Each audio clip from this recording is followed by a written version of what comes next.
जो दुष्ट राक्षस आए हुए थे उनको लगा कि ये तो साक्षात काल, किसी को काल लगे, किसी को भयानक लगे, किसी को वीर प्रतीत हुए, पर उन्हीं राम को महाराज श्री जनक देख रहे हैं, सुनैना देख रही हैं, और उन्हें कैसे दिखाई दे रहे हैं?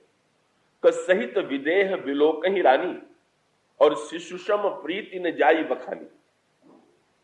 उनको तो ऐसा लगा कि नन्हे बालक है, जैसे बड़े सुकुमार बालक हो। तो इसीलिए महाराज जनक ने जब ये कह दिया कि पृथ्वी वीरों से खाली हो गई, तो लक्ष्मण जी ने क्रोध में आकर के ये कहा कि भगवान राम के रहते हुए ऐसा वाक्य। पर अब जनक जी की समस्या यह है कि उस समय उन्हें वे भगवान कहां दिखाई दे रहे थे? उस समय तो उन्हें वे एक नन्हे बालक के रूप में दिखाई दे रहे थे, और जिस समय वे कहते थे कि पृथ्वी वीरों से खाली हो गई, तब वस्तुतः का उनको राम उस रूप में नहीं दिखाई दे रहे थे जिस रूप में लक्ष्मण दिखाई दे रहे थे। तो वे तो जब ये कह रहे थे पृथ्वी वीरों से शून्य हो गई, तब उनका उद्देश्य कोई राम का अनादर करना नहीं। और इसी प्रकार से गोस्वामी जी ने कहा, नारी विलोक हर्षीय निज निज रुचि अनुरूप जन सोहत श्रृंगार धरी मूर्ति परम अनूप। स्त्रियों ने देखा तो उनको मूर्तिमान श्रृंगार रस के रूप में दिखाई दिए। फिर उसके पश्चात योगियों ने देखा तो योगिन परम तत्व में भाषा, शांत शुद्ध सम सहज प्रकाशा, हरि भक्तन देखे दो भ्राता, इष्ट देव इव सब सुख दाता। कोई साक्षात विराट रूप में देख रहा है, तो कोई साक्षात शांत शुद्ध प्रकाशमय रूप में देख रहा है, का प्रत्येक व्यक्ति भिन्न भिन्न रूप में श्री राम को देख रहा है। गोस्वामी जी से किसी ने पूछ दिया, इसमें ठीक किसने देखा? गोस्वामी जी ने कहा, भाई इसका उत्तर तो एक ही है कि जिनके रही भावना जैसी प्रभु मूर्त देखी तिन तैसी। ये भावना का महत्व ही सब कुछ है आपके अंतःकरण में। तो संसार में और भगवान में अंतर यही है कि संसार में जो हम कल्पना करते हैं, उस कल्पना को साकार करने के लिए हमें विशेष प्रकार का प्रयत्न करना पड़ता है, और हमारी कल्पना भी झूठी भी हो सकती है। पर भगवान के विषय में तो जो हम कल्पना करते हैं वही कल्पना साकार होती है। तो ऐसी परिस्थिति में भगवान सुगम है कि अगम है, अब यहां पर केवट के प्रसंग में स्पष्ट दिखाई दे रहा, और इसको और भी प्रसंगों में प्रकट किया गया। का देखें, कब भगवान श्री राम का दर्शन महाराज मन को हुआ, और भगवान श्री राम का दर्शन केवट को हो रहा है। अब मन के संदर्भ में भगवत प्राप्ति का जो मार्ग है, और केवट के संदर्भ में जो भगवान की प्राप्ति का मार्ग है, क्या उसमें कोई तुलना की जा सकती है क्या? कि प्रत्येक व्यक्ति का कोई न कोई आग्रह हो जाता है। जिस पद्धति से, जिस साधना से व्यक्ति सफल होता है, समझ लेता है कि यही साधना है, पर ये केवल सीमित सत्य है, समग्र सत्य नहीं। तो मन के संदर्भ में क्या दिखाई देता है? मन को भगवत प्राप्ति के लिए का उन्होंने अपने समस्त वैभवपूर्ण राज्य का परित्याग कर दिया, और पत्नी को लेकर के वे वन में गए। का तीर्थों में जाकर के उन्होंने स्नान किया, उन्होंने पुराणों का श्रवण किया। पुराणों का श्रवण करने के पश्चात तब उन्होंने भगवान श्री राघवेंद्र की प्राप्ति के लिए जप करना प्रारंभ किया, और जप करने के पश्चात का वो जप करने में फिर तो पहले कंद मूल फल लेकर के जप कर रहे थे, और फिर कंद मूल फल लेने के पश्चात उसका भी परित्याग करके वे केवल जल पी करके रहने लगे। तो जल पी करके रहने के पश्चात फिर कभी वो जल का भी उन्होंने परित्याग कर दिया और केवल वायु के आधार पर रहे। और फिर एक ऐसी परिस्थिति आ गई कि जब वो उनको वायु का भी उन्होंने परित्याग कर दिया, और इस तरह से कुछ लोगों की दृष्टि से कम 55,000 वर्ष तक वे इस प्रकार की कठिन साधना करते रहे, और तब कहीं जाकर के भगवान राम का उनको दर्शन हुआ। तो एक तो भगवान राम के दर्शन का प्रसंग मनु का प्रसंग है।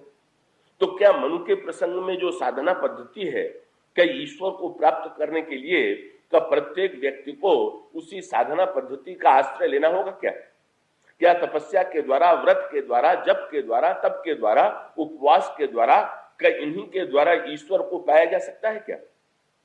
तो इसीलिए रामायण में एक बहुत बढ़िया बात कही गई, क्या कि ईश्वर कैसा है, अगम है कि सुगम है?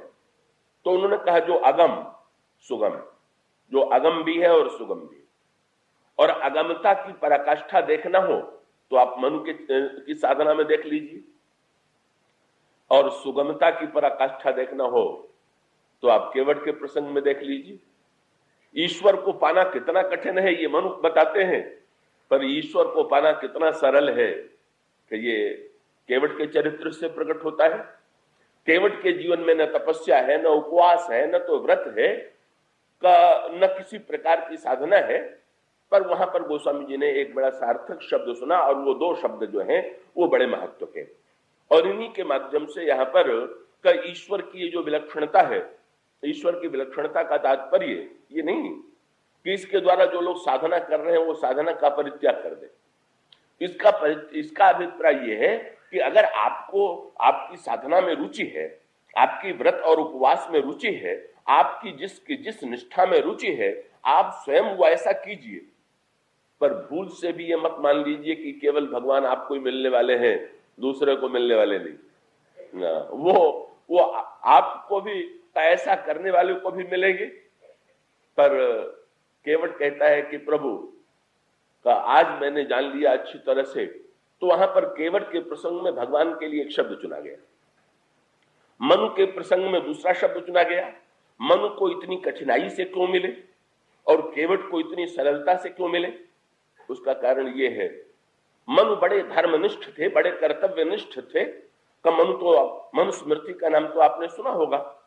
तो ऐसी स्थिति में मनु के जीवन में एक कठिन धर्मनिष्ठा है, और धर्मनिष्ठा के साथ साथ उनकी ये मान्यता है कि क्रमशः ईश्वर प्राप्त होगा, तो क्रमशः भी ईश्वर प्राप्त होता है। तब वो एक बड़ी प्रसिद्ध घटना कही जाती है कि एक बार किसी राजा ने किसी संत के दर्शन की इच्छा की, तो संत को अपने महल में लाने के लिए प्रधानमंत्री को भेज दिया, और प्रधानमंत्री जो है बड़े आदर पूर्वक उन्हें ले आया, और वो महल में पिछले द्वार से राजा के महल में पहुंच गए। और राजा के महल में पहुंचने के पश्चात सत्संग हुआ, तो राजा ने पूछ दिया कि ईश्वर की प्राप्ति के कितने मार्ग हो सकते हैं? उन्होंने कहा वैसे तो अनंत मार्ग हैं, पर दो दृष्टांत मैं दे सकता हूं। क्या? एक तो मेरे मन में तुमसे मिलने की इच्छा आती, और दूसरी बात है कि तुम्हारे मन में मुझसे मिलने की इच्छा आई। तो अगर मेरे मन में तुमसे मिलने की इच्छा आती तो फिर हमें पहले प्रधानमंत्री से मिलना पड़ता, तो द्वारपाल को सूचना देनी पड़ती, तुम्हारे पास तक ये सूचना पहुंचती कि ये मिलना चाहते हैं, और तुम जब समय देते तो उस समय पर मैं जब पहुंचता तो तुमसे भेंट होती।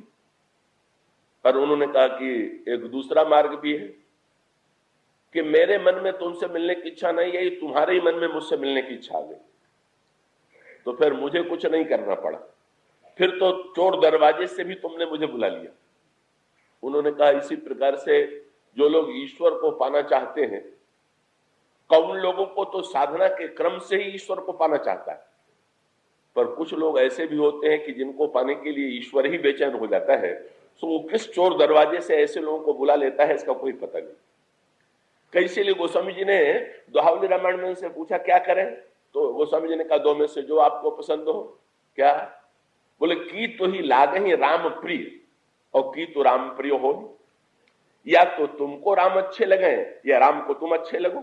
दोनों में से कोई बात भी जीवन में आ जाए, या तो हम भगवान से प्रेम करें या भगवान ही हमसे प्रेम करें। तो ऐसी परिस्थिति में मन को जो भगवान कठिनाई से मिलते हैं, उस कठिनाई का एकमात्र कारण उनके संस्कार। उन्होंने जिस तरह से कठोर धर्म निष्ठा का जीवन स्वीकार किया है, इसलिए ईश्वर ने भी निर्णय किया कि भाई इनसे तो उसी तरह से मिलेंगे जब ये मुझसे मिलना चाहते हो, तो उसमें जैसा क्रम है क्रम की दृष्टि से जब प्रश्न किया जाता है तब वहां पर वर्णन आता है कि मनु के जीवन में भगवान से मिलने की इच्छा उत्पन्न हुई।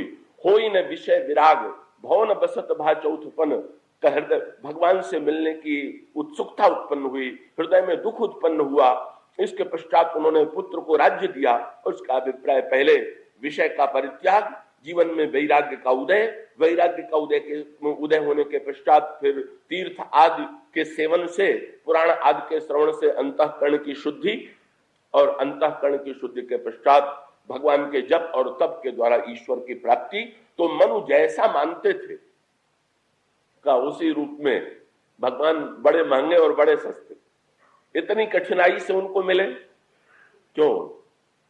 तो कई लोगों की प्रवृत्ति है क्या कि अगर कोई वस्तु सरलता से मिल जाए तो उसका महत्वपूर्ण नहीं लगे।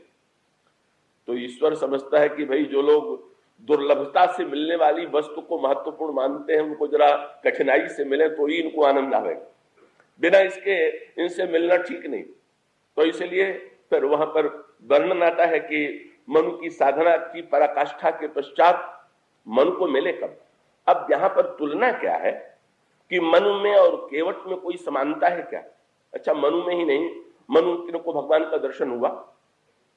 भगवान राम के चरण धोने वाले पात्र कौन कौन से? तो ब्रह्मा ने अपने कमंडलू में धोया, ये बात आपके सामने आ चुकी है।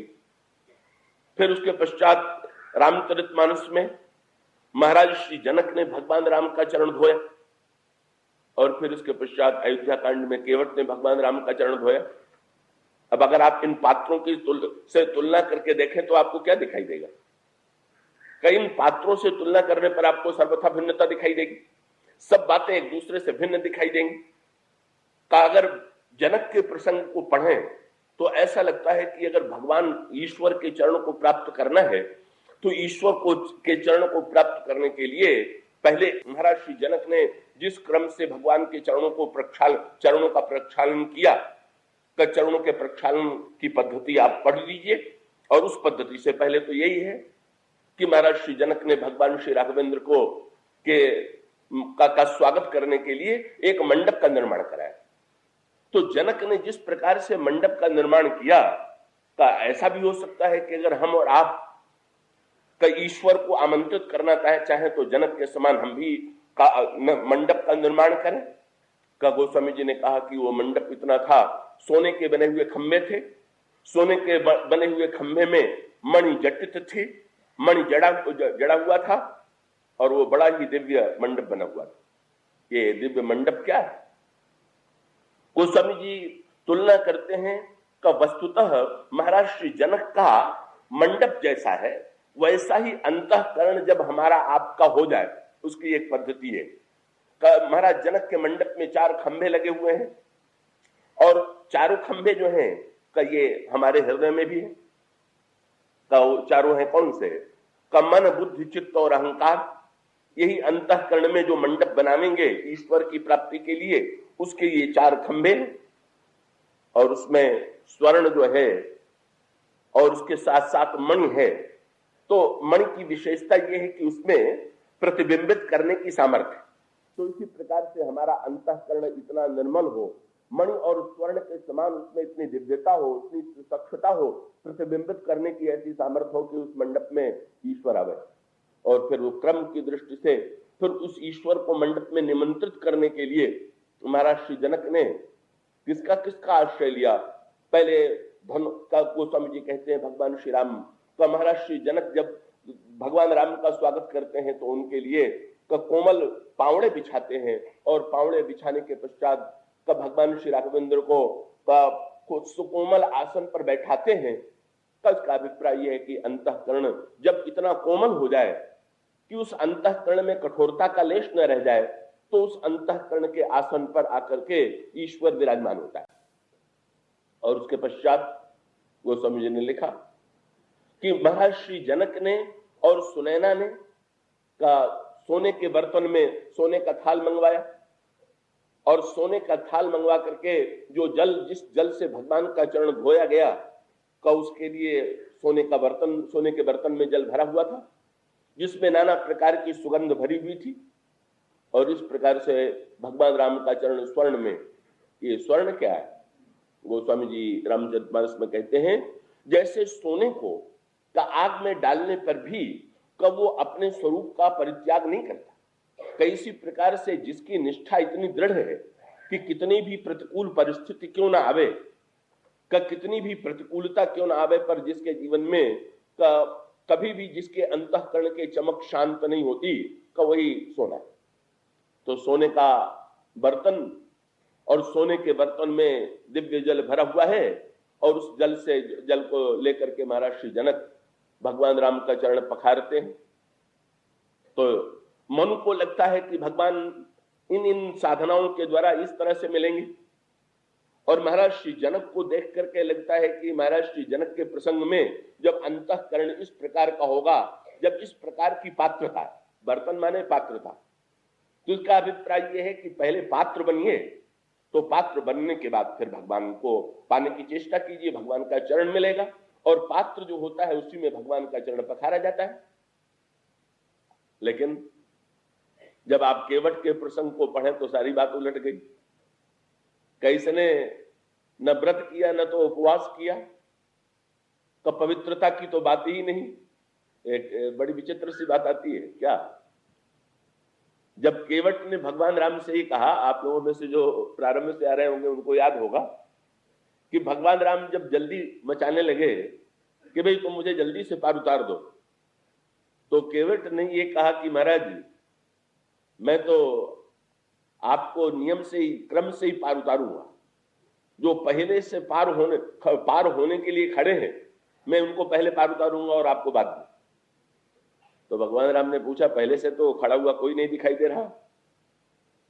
तो केवट ने कहा, महाराज यहां नहीं दिखाई दे रहे हैं पर हमें तो दिखाई दे रहे हैं, सब के सब खड़े। कौन? तो केवट ने कहा कि मेरे पुरख हैं, ये जितने हमारे पूर्वज हैं।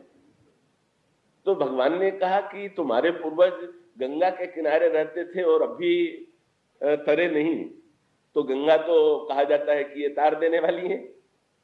केवट ने कहा, महाराज यही तो विचित्रता है, भगीरथ वाली गंगा उनके पुरखों को तो तारने वाली बनी, लेकिन भगीरथ वाली गंगा जो है हमारे पुरखों को तारने में समर्थ नहीं है। क्यों?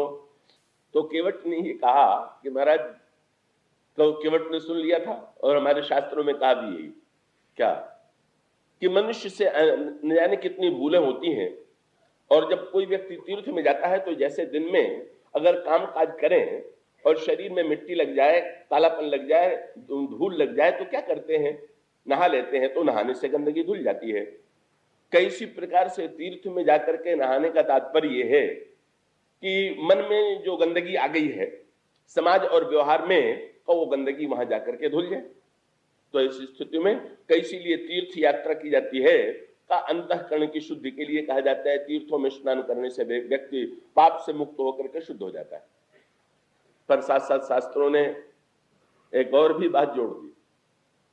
उन्होंने कहा कि भाई अन्यत्र जो पाप किया जाए वो तो तीर्थ में धुल जाता है, पर अगर कोई तीर्थ में जाकर के पाप करे तो वो वज्रलेप हो जाता है और फिर वो धुलता नहीं। ये शर्त और जुड़ी हुई है, तीर्थ का पाप वज्रलेप हो जाता है। वो रामचरितमानस के उत्तरकांड में का एक सांकेतिक प्रसंग आता है कि भगवान श्री राघवेंद्र रावण का सिर काट रहे, पर रावण का सिर काटने के पश्चात भी रावण का सिर फिर से निकल आ रहा है। तो आश्चर्य हुआ कि भगवान राम के बाण के द्वारा का काटने पर भी रावण का सिर फिर से निकल आ रहा है। तो रावण निशाचर है, मूर्तिमान पाप का प्रतीक है, और पाप का प्रतीक रावण का ईश्वर के बाणों से भी न मरे तो इससे बढ़कर के आश्चर्य क्या होगा? क्यों नहीं मर रहा है? तो गोस्वामी जी एक बड़ा सुंदर उत्तर देते हैं, जब तक भगवान राम 30 बाण से रावण का सिर और रावण की भुजाओं को काटते रहे तब तक सिर और भुजा कट तो जाती थी पर रावण मरता नहीं था। जब 30 बाण से रावण नहीं मरा तो अंत में भगवान से विभीषण ने अनुरोध किया, महाराज 30 बाण से काम नहीं चलेगा, एक 30वें का प्रयोग और कीजिए। ये 30 बाण और एक बाण, केवल एक बाण की कमी से रावण नहीं मर रहा है कि ये 30 बाण कौन से? तो रामायण में बाण की तुलना की गई है समजम नियम श्री मुख नाना। ये नाना प्रकार के जो सत्कर्म हैं यही बाण। तो रावण है दुष्कर्म पाप, और भगवान श्री राघवेंद्र उस पर जो बाण चला रहे हैं तो वो सत्कर्म के द्वारा सत्कर्म के बाण चला रहे हैं। तो सत्कर्म के द्वारा दुष्कर्म मिट जाना चाहिए कि नहीं? साधना के बाणों के द्वारा कई ये पाप का विनाश हो जाना चाहिए कि नहीं? गोस्वामी जी यही एक दृष्टांत जो रावण के संदर्भ में देते हैं।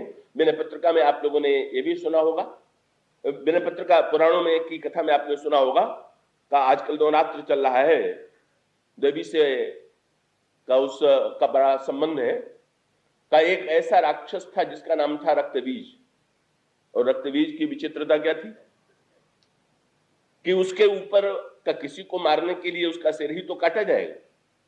तो रक्त बीज के ऊपर जिस समय शस्त्र चलाया जाता था तो रक्त बीज के शरीर से खून की जितनी बूंदें, रक्त की जितनी बूंदें गिरती थी उतने नए रक्त बीज पैदा हो जाते थे। गोस्वामी जी से पूछा गया कि ये क्या हुआ? तब देवी ने मारने के लिए उसको एक विशेष कला का प्रयोग किया, और रावण को मारने के लिए भी भगवान राम को एक विशेष कला का प्रयोग करना पड़ा। और वो कला क्या है?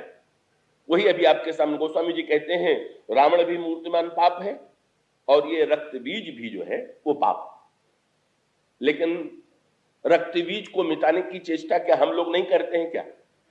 नाना प्रकार के धर्म और सत्कर्म करते हैं, पर नाना प्रकार के सत्कर्मों से कोई दावा कर सकता है कि हमारे जीवन का रक्त बीज जो है, हमारे जीवन का पाप मिट गया?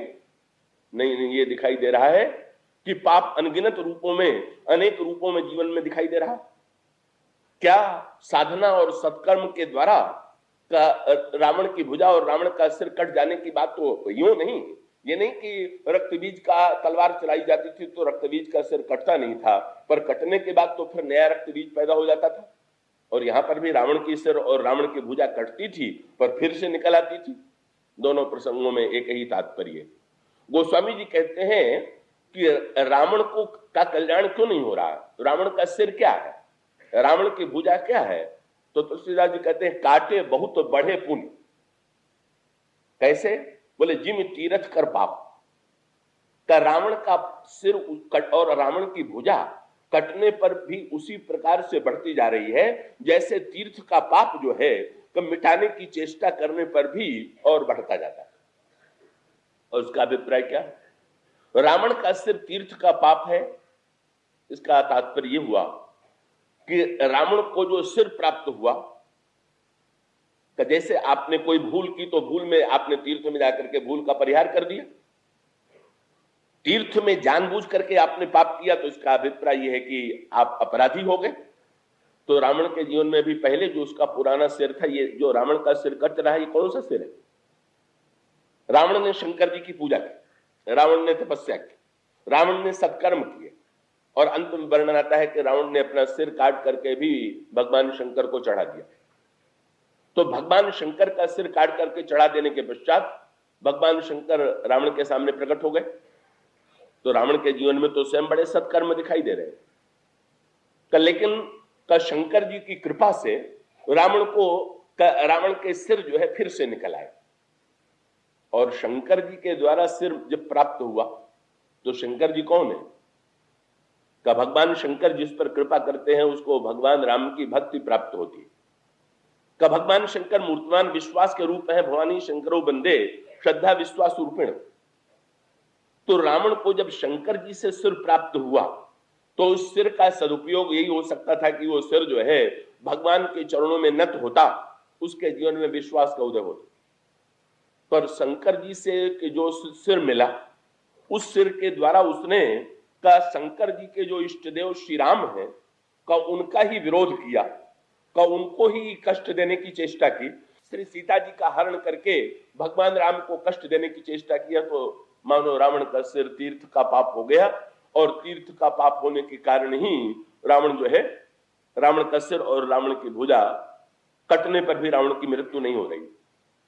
तब ये 31वां बाण कौन सा है? विभीषण का तात्पर्य क्या कि भाई अगर किसी से तीर्थ का पाप हो जाए तब तो उसके कल्याण का कोई मार्ग ही नहीं रहा। यहां पर भी केवट का संकेत इसी ओर।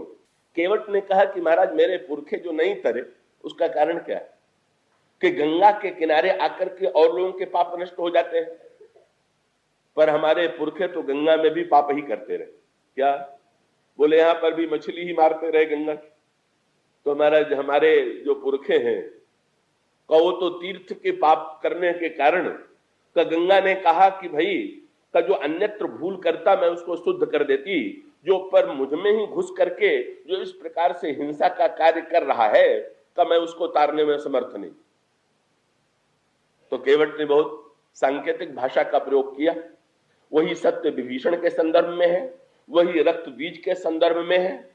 रक्त बीज कब मरेगा और रावण कब मरेगा और केवट के पुरखे कब तरेंगे? सर्वत्र एक ही संकेत आता है। विभीषण ने चरणों को पकड़ लिया, बोले प्रभु का एक बाण और चला दीजिए। और एक बाण का तात्पर्य क्या? जो साधना और सत्कर्म के द्वारा जो पाप नहीं मिटा, बोले प्रभु इसका कल्याण तो अब कृपा के बाण के द्वारा होगा, अपनी साधना के बाण के द्वारा ही नहीं हो सकता। इसलिए इसका अभिप्राय यह है कि कृपा के माध्यम से ही आप रावण को मुक्ति दे सकते हैं। रावण के कर्मों को देख करके रावण को आप मुक्ति नहीं दे पाएंगे। और यही संकेत यहां पर भी है। यहां पर संकेत क्या है? केवट का तात्पर्य था कि महाराज भगीरथ की जो के द्वारा जो प्रकट की गई गंगा थी, वो साधना और सत्कर्म। भगीरथ ने गंगा जी को पाने के लिए कितना कठिन तप किया था, आपने पुराणों में सुना होगा, पढ़ा होगा कि भगीरथ न जाने कितने हजारों वर्ष तक, लाखों वर्ष तक तपस्या करते रहे, तब कहीं जाकर के गंगा आई। तो केवट का तात्पर्य यह था कि महाराज वो गंगा बड़ी दयामयी है, पाप धोने वाली है, लेकिन वो गंगा साधना और तपस्या के द्वारा आई। वो गंगा ब्रह्मा के कमंडल से आई। तो ब्रह्मा के कमंडल से आने वाली गंगा का, भगवान शंकर के मस्तक से निकलने वाली गंगा का, और अंत में भगीरथ की तपस्या से प्राप्त होने वाली गंगा में भी उनकी भी एक सीमा है। लेकिन केवट ने कहा, केवट ये जो भगवान राम का चरण धोना चाहता है उसका तात्पर्य क्या है? बोले महाराज ये साधना और सत्कर्म की गंगा के द्वारा तो कल्याण नहीं हो पाया, पर अब जो गंगा प्रकट होंगी, केवट नई गंगा प्रकट कर रहा, और केवट ने जो नई गंगा प्रकट कर रहा है वो कह रहा है कि महाराज ये गंगा तो साधना तपस्या और सत्कर्म की गंगा नहीं का। भगीरथ तो चाहते थे कि देवता दर्शन दे, और यहां तो मैंने आपको निमंत्रण नहीं दिया, आप स्वयं चले आए।